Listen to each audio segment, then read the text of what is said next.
안녕하세요. 땅땅땅입니다. 최근 두 달 동안 6.17 대책부터 7.10 대책, 그리고 이번 임대차 3법 통과까지 최근 역대급 대책들이 쏟아지고 있는데요. 임대차 3법은 지난 7월 30일에 국회 본회의가 통과되었죠. 법안이 통과되어서 전월세 신고제 제외한 두 가지 법안, 계약갱신 청구권, 전월세 상한제는 바로 시행이 됩니다. 그런데 이 법안의 내용을 제대로 파악하기도 전에 법이 바로 시행되어서 거기에다가 기존 전월세 계약까지 소급 적용된다고 하니까 시장이 무척 혼란스러워요. 그래서 이번에는 임대차 3법이 어떤 거고 소급 적용되는 부분이 무엇인지 한번 같이 살펴보겠습니다. 임대차 3법은 정식 이름이 주택임대차보호법 개정안인데요. 말 그대로 세입자를 보호하겠다라는 취지로 제정된 법안인데 1981년에 처음 제정이 됐고요. 그 다음 굵직한 법안 개정이 1989년 계약기간 2년을 보장하는 법안이 개정이 됐고, 그리고 이번에 2020년에 임대차 3법이 개정되면서 세입자 보호가 더 강화가 됐습니다. 사실 2020년 이번 임대차 3법은 세입자 보호보다는 집값 안정을 더 시키겠다라는 취지가 더 강하다고 생각이 들어요. 그래서 임대차 3법의 그 세 개 법안이 전월세 신고제, 계약갱신 청구권, 전월세 상한제 이렇게 세 개 법안인데요. 전월세 신고제는 임대인, 임차인이 전월세 계약을 하고 30일 이내에 시군구청에 우리 이렇게 계약했다라고 신고를 의무화하는 법안입니다. 현재는 주택 매매 신고에 대해서만 관리 감독을 강화하는데 이 전월세까지 강화하는 이유는 크게 두 가지로 볼 수 있어요. 첫 번째는 거래 투명성 강화, 거래 가격을 명확히 해서 시세가 왜곡되는 현상을 방지하겠다. 라는 게 첫 번째고요. 그 다음은 세금의 기초 자료를 확보하는데 용이하니까 이 신고제를 의무로 신고하게끔 한 거고요. 이렇게 신고제를 하면은 임대인 입장에서는 이제 임대 소득을 국가에서 파악하기 좋으니까 소득세를 부과하기가 편하고, 임차인 쪽에서도 정부 입장에서는 이런 전세 자금에 대한 뭐 증여나 뭐 탈루 이런 것들이 좀 문제가 되는데, 전월세 가격이 다 정확하게 신고가 되다 보니까 이런 증여 탈루에 대한 관리도 좀 더 용이하게 해서 세금을 거둘 수 있을 것 같습니다. 단기적으로는 임대소득이 다 노출되기 때문에, 임대인한테는 임대소득이 다 노출되기 때문에, 세금 부담으로 인한 임대가격 상승이 조금 있을 것 같아요. 그렇지만 제가 보기에는 정부가 중간자 입장에서 이제 투명한 거래가 될 수 있게, 공정하게 거래가 될 수 있게 룰을 만드는 거니까, 장기적으로 보면 임대인, 임차인 모두 윈윈하는 제도라고 생각이 들어요. 또 하나의 좋은 점은 기존에는 전월세 계약을 하면 임차인이 주민센터에 가서 그 전월세 계약한 거를 가지고 가서 확정일자를 받아야 이제 본인의 보호를 받을 수 있었는데, 전월세 신고제가 시작이 되면 실거래 신고된 전월세 주택은 임차인이 별도로 이렇게 확정일자를 받지 않아도 보증금을 보호받을 수 있습니다. 이거는 상당히 임차인 입장에서는 권리를 더 보장해주는 거니까 좋은 거라고 생각이 들고요. 아마 8월에 국회 본회의 통과되면 아마 내년 6월쯤 시행 예정입니다. 전월세 신고제는 사실 앞서 말씀드렸다시피 임대인, 임차인에게 둘 다 불리하다, 유리하다라고 볼 건 없을 것 같아요. 장기적으로 봤을 때는. 근데 이제 나머지 두 개 법안, 요게 이제 논란이 조금 있는 법안인데, 계약갱신 청구권부터 살펴보겠습니다. 계약갱신 청구권은 세입자가 원하면 기존의 2년 계약을 추가 2년까지 연장을 할 수 있어요. 일명 2+2 보장안인데, 무조건 임차인이 2년을 요구할 수 있는 부분은 아니고요. 이건 주택임대차보호법 원문을 제가 캡처를 했는데, 여러 가지 요런 예외 사항들이 발생할 경우에는 이제 임대인이 2년 연장을 거부할 수 있어요. 많은 게 있는데 나머지는 다 상식적인 것들이고 이제 빨간 줄친 부분 위주로 말씀을 드릴게요.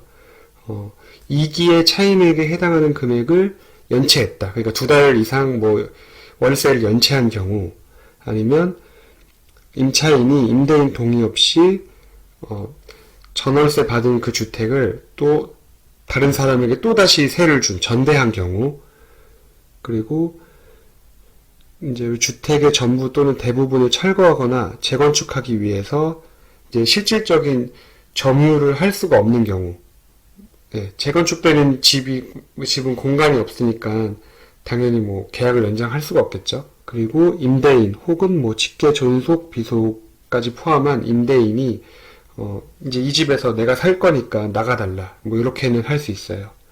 이 부분이 좀 논란이 많은데, 실제로 임대인이 살 거다라고 해서 세입자한테 나가달라라고 말했는데, 알고 보니까, 나중에 와서 보니까 임대인이 살지 않는 거예요. 그러면은 이제 임차인 입장에서는 거짓말에 속아서 나간 거잖아요. 거기에 대한 기회비용을 다 소송을 하면, 네, 돌려받을 수 있게끔 이 법안도 강화가 됩니다. 내용을 보시면 알겠지만, 뭐, 되게 상식적인 수준에서 뭔가 임차인이 뭐 과실, 특별한 잘못을 저지르지 않으면, 네, 그냥 뭐 무난하게 뭐 최대 4년까지는 거주를 할 수 있다고 보시면 돼요. 이제 요 8번 임대인이 실제 거주를 하려고 하는 경우, 요게 조금 앞으로 논란이 되는 사항이 될 것 같은데, 그거 외에는 특별한 이유 없이는 임대인이 계약갱신을 거절을 할 수가 없는 거죠. 그리고 전월세 상한제도 이번에 개정이 돼서, 앞서 말씀드린 이제 계약갱신 청구권으로 이제 2년 연장을 할 때, 그러면 나는 2년 후에 더 많이 전세를 올려받아야지. 보통 이렇잖아요. 이거를 계약갱신할 때 증액할 수 있는 한도를 정했어요. 최대 5%로 정해서 이 5% 이상은 초과로 이제 증액할 수가 없는 거죠. 원문을 보시면 증액 청구는 약정한 차임이나 보증금의 20분의 1, 5%죠. 이 금액을 초과하지 못한다라고 표기를 했고요. 그 다음에 특별시, 광역시, 특별자치시, 뭐 요런 특별시, 큰 도시죠. 네, 한마디로 이런 큰 도시들은 지역별 임대차 시장 여건을 고려해서 최대 5%그 상한선 범위 안에서 각기 뭐 다른 상한을 정할 수 있다 라고 명시를 했습니다.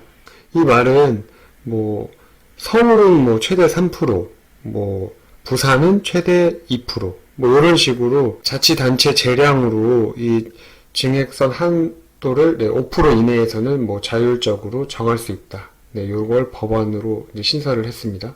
그러면 나는 이 전세 5%밖에 못 올리니까 그냥 월세를 따박따박 받아야겠다. 월세로 돌려야겠다. 라고 하는 이제 집주인도 있을 거 아니에요. 그럴 때도 이제 5% 상한이 동일하게 적용되는데, 우선은 전세를 월세로 바꿀 때 전월세 전환율이라는 그 계산을 해서 일정 비율만큼의 월세로 바꿀 수 있어요. 집주인 마음대로 뭐 많이 받을 수가 없는 거예요. 이거는 그냥 포털에 전월세 전환율 이렇게 쳐보시면 뭐 계산식이 있어서 그냥 그거 보고 이제 계산을 해보시면 알 수 있는 부분이라 뭐 따로 설명은 안 드릴게요. 그래서 이 전월세 전환율을 적용한 이 월세 보증금과 월세 차임 기준으로 5% 상한은 동일하게 적용됩니다. 그 월세에서 5%까지만 올릴 수 있는 거예요. 이렇게 되게 89년 이후로 거의 뭐 30년 만에 나온 이 주택시장 판을 흔드는 이런 법이 뭐 아무 준비 기간 없이 그냥 법이 통과되는 즉시 바로 시행이 되거든요. 그래서 지금 이 순간에도 이 전월세 상한제랑 계약갱신 청구권은 적용이 되는 거예요. 그런데 여기서 하나 더 있는 게 소급 적용이 된다. 시장에 혼선이 더 많이 되고 있는데 정부 의도는 이거예요. 새로운 계약에 이걸 적용하면 현재 시점을 기준으로 이제 새로 계약하는 사람들은 임대료를 엄청 올려서 받기 때문에 전월세 시장이 폭등할 수 있어서 기존 계약도 소급해서 적용한다고 방침을 정했습니다. 그래서 뭐 여러 가지 뭐 경우의 수가 막 질문이 엄청 많아요. 그래서 이걸 하나하나 다 따지면 복잡하고 그냥 핵심적인 거 두 가지만 말씀을 드리면 여기에서 파생되기 때문에 아마 여러분들의 그 상황을 다 적용시켜서 판단하실 수 있을 거예요. 우선은 기존 계약도 소급 적용이 가능하기 때문에 갱신 계약을 했어요. 갱신 계약을 했는데 기존 계약이 8월 이후, 그러니까 이 법 공포 이후에 끝나는 그 계약들은 다 소급 적용된다고 보시면 돼요. 이미 그 갱신 계약을 했어도. 그리고 뭐 갱신 계약할 때 이 5% 이상 뭐 임대 계약을 했을 수 있잖아요. 증액을. 그랬을 때도 5% 이상의 초과분은 임차인이 돌려달라고 하면 이제 환급이 가능합니다. 뭐 법안 통과 시점부터 바로 시행된다고 하니까 뭐 좋든 싫든 이 법안을 적용해서 이제 전월세 계약을 해야 되는데 뭐 임대인만 혼란스럽진 않을 것 같아요. 임차인도 갑자기 이게 준비 기간 없이 시행되니까 혼란스러울 것 같은데 뭐 단기적으로는 이제 이게 뭐 조정 작업을 거치면서 혼란이 가라앉고 중요한 건 그 이후에 뭐 올해 말부터 뭐 내년까지 이어지는 요 주택 시장이 어떻게 될 것이냐 이게 핵심이겠죠. 그래서 집값이 잡히겠느냐, 뭐 전세 시장이 안정화가 되겠느냐, 뭐 요게 이제 가장 중요한 질문인데 뭐 저는 개인적으로는 집값은 잡히지 않을 것 같습니다. 그 이유에 대해서는 제가 다음 영상에서 또 정리해서 좀 구체적으로 설명을 드릴게요. 오늘은 이 임대차 3법에 대한 소개만 하고 영상을 마치겠습니다. 영상이 마음에 드셨다면 영상 아래에 구독과 좋아요 눌러주시기 바랍니다. 여러분의 관심으로 즐겁게 유튜브 채널을 운영하고 있습니다. 감사합니다.